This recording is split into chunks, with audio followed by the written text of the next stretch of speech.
3-2 in the end. Very exciting game. What were your thoughts on that one? Yeah, I'll probably need an hour to settle down. Emotions are high. Big game, massive game for this level of football. We spoke about it before the game, and we'll probably speak about it for the next couple of months. The support from a little town like Radcliffes today was unbelievable, and probably the highlight of the day for me. The results, amazing by the way, but to see so many numbers travel when trains restricted to get here and support the way they did, glad we can reward them. They'll go home tonight, speak about how good of a game it were, and can't wait to watch the next game. Obviously, we'll talk about the game in a second, but you touched on the fans. Just when that third goal went in, just how much it meant to them. Did it mean that much to you and the coaches and the players as well? That's how much it means to us all involved at this football club. When we come in, we sat down, we spoke about Radcliffe being Radcliffe, and if we can get 10% of the population from Radcliffe to come and watch Radcliffe, then we could become a little club and generate into a big club. Will we ever have 4,500 watching? Probably not, no. But what we can do is we can keep building, and who knows where the ceiling is. Obviously, we spoke about Jordan a lot through this season so far, but a hat-trick today and he was absolutely unplayable. Big players turn up in big games. Good players turn up in good games. And Jordan, for Jordan's standards, we'll probably believe that his performance Tuesday night weren't the Jordan Hume that we know. Whereas today, he's put a couple of wrongs right. Scored a hat-trick at a team who the bookies made favourites to win this league this season. Everything about Jordan's performance today epitomises what we are as a group. Never give up, chased every lost ball down, brought other players into the game, give us a massive platform, and rewarded with the match ball. Obviously, something that might not get remembered throughout the game was Ollie Thornley got booed constantly. It shows how much that defence can withstand pressure, because some players might have shrunk under that pressure. Yeah, I've stood here on numerous occasions and spoke about the fact that we haven't got the best defensive record in the league. We don't keep clean sheets. We have kept them, but with a minimal. We don't keep clean sheets.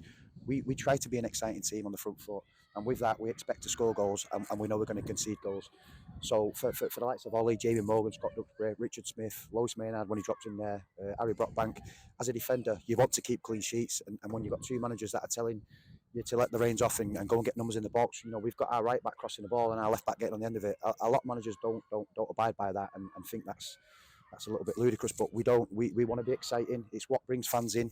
Ultimately, you can win a game of football and fans can go on board. Today they've come and they've watched and it's been end to end. And listen, you've not asked me the question. Fair play to Macclesfield. It was a bit of a boring game first half. I thought the wind, the conditions killed it. The red card, in my opinion, didn't change the game for where Macclesfield were at. We was 1-0 up. We defended well first half against the wind.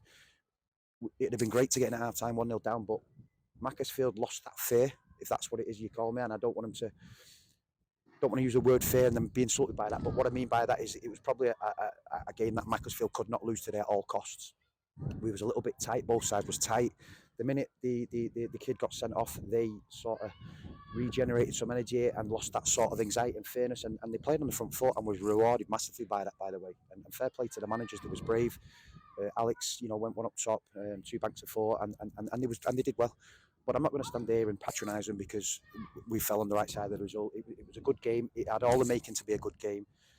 Fair play to the atmosphere, and we just look forward to the next one now. Obviously, the next one is Bamber Bridge. 2 training sessions before that. Is there anything we're going to look to do specifically for that game? Any early thoughts?